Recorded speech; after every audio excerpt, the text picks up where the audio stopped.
The opportunity to speak here. So, have you ever heard a boring speech? We've all been there. Or how about one of those speeches where they're speaking and midway you're wondering, what's he even talking about? Have you been there before? Or how about, have you ever struggled to write a speech? Yes, we've all been there. Well, here's the answer. Structure. A structured speech. Because a structured speech helps you write the speech. It also helps maintain the attention of the audience. And it also flows from one idea to another. Okay, so I'm going to be talking about it. I'm going to be showing you the 5 steps to structure a good speech so you can write it with ease. So easily. 5 structure step. Okay? Because you see, as I was getting comfortable speaking in public, in fact, some of them you may remember that I'd have difficulty speaking at table topics. 30 seconds was my top. When I got 30 seconds, I was aiming for like a minute. And I hovered at a minute for months, it seemed. So I'm hoping that you can gain some benefit from this speech so that you can structure your speeches, because it could be used with table topics and also with other speeches. But what it came down to is that I had difficulty writing speeches. I mean, it took me a month just to prepare a 5-minute speech. It was like running a marathon. I was forcing myself, canceling events, telling friends, no, I can't go out. I'm writing a speech. Don't disturb me. The difficulty was that I realized that I'm not writing an essay here, a dissertation, or a lecture. I'm writing a speech. It had a whole different medium. And once I understood that it was a speech, that it has its own entity, it simplified things. So hopefully you can understand what I'm going with this. Ultimately, a speech has a purpose behind it. Give me a few ideas on the purpose of a speech. Any thoughts on the purpose of a speech? To inform, yes. Educate. Yes? Entertain, most definitely.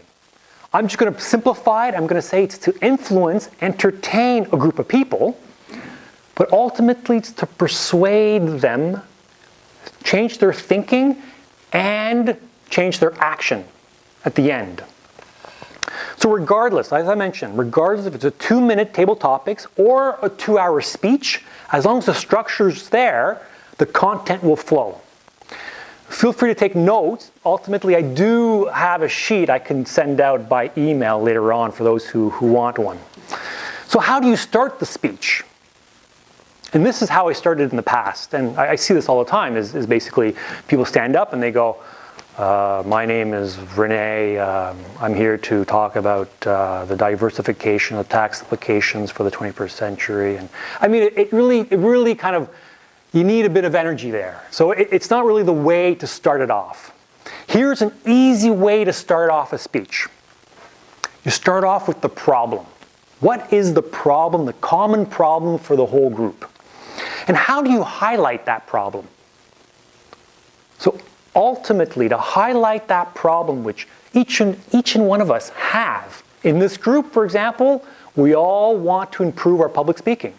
So it would be a good subject to talk about, or talking about speeches. So here are the 3 ways to highlight the problem. Number 1 is through a question. Who here has difficulty writing their speech? There we go. Or you can also start it off with a quote.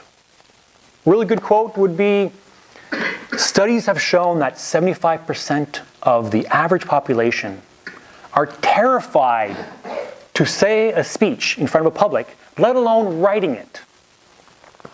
Or the 3rd way to start it is through stories, because we're hardwired for stories, which people can relate to and enjoy. So keep that in mind. It's either a question, a quote, or a story.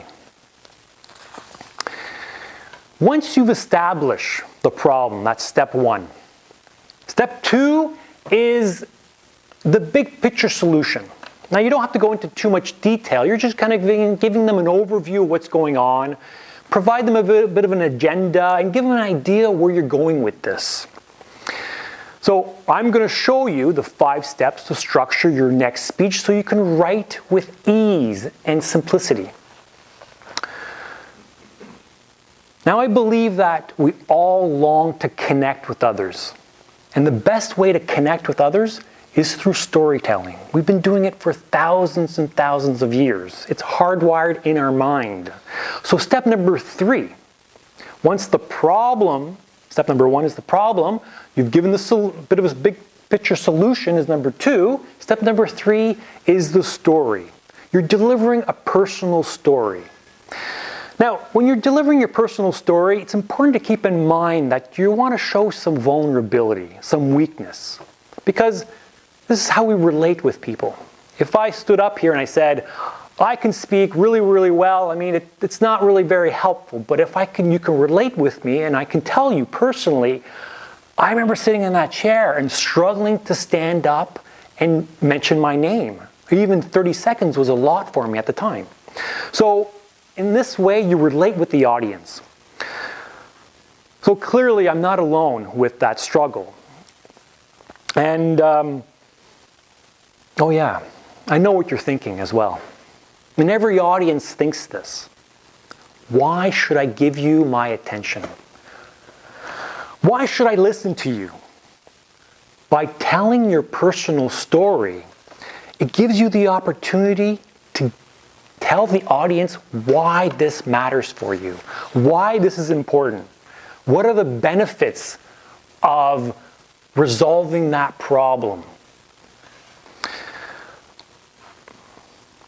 The second reason to give a personal story within your speech, it allows to establish a bit of credibility. Ultimately, you're telling people indirectly, I'm the person who can solve your problem because I've been there. I understand the problem. I can relate to it. I understand it. And being understood by another individual, priceless. So, step number 1, the problem. Step number 2, the big picture solution. Step number 3, the personal story in order to connect and relate with people. The 4th step is you're providing the detailed solution. Now, when you provide this detailed solution, you may want to avoid certain things such as, you should do this, or don't do that, or I'm right, they're wrong. It doesn't get you very far.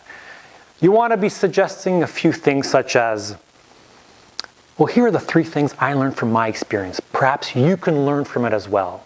So they can do the work in order to figure things out on their own. We're humans, we're adults, we want to figure out things on our own. Or you can also say something like, the most important thing I remember from that experience is when you write a speech, allocate enough time to practice your speech. You know, and then people go, yeah, I understand that. Keep in mind, keep the solution simple. And remember that the purpose of the speech is not necessarily to educate. The purpose of the speech is to influence people to take an action. So you're educating in a bit, but ultimately it's for them to take an action and move forward with that problem that they may have. Now, with the detailed solution, it also gives you a chance to provide some details and examples. And what I like to do in every story is not to simply tell people. You want to describe it with pictures, with all the senses and all the colors and the sounds and the smells and what you see. So, for example, every time I sat down to write a speech, it was like running a marathon.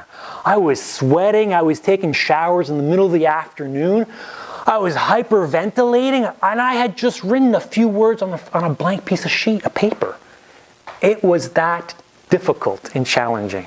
So make sure that it's visual, that your picture, the way you describe it, is very visual with all the senses.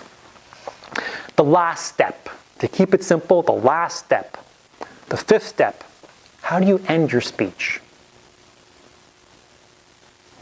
How do you end your speech? I would avoid the classical in conclusion, because that's often like a lecture. And that's what we're used to seeing and hearing.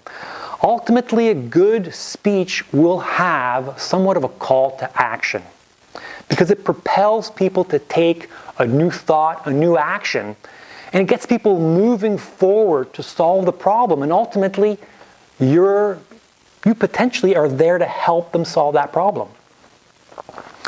So remember, the 5 steps to a structured speech. You got the problem, you got the big solution, you got the personal story, you've got the insight from that experience of your personal story, and then you've got the call to action. Those are the 5 steps when structuring each and every speech, regardless of the length. Now, I hope this has been beneficial for you. And if you're ready and committed to take your speaking to the next level, take a moment afterwards and speak with me, and we could schedule a time to write your next speech. Thank you.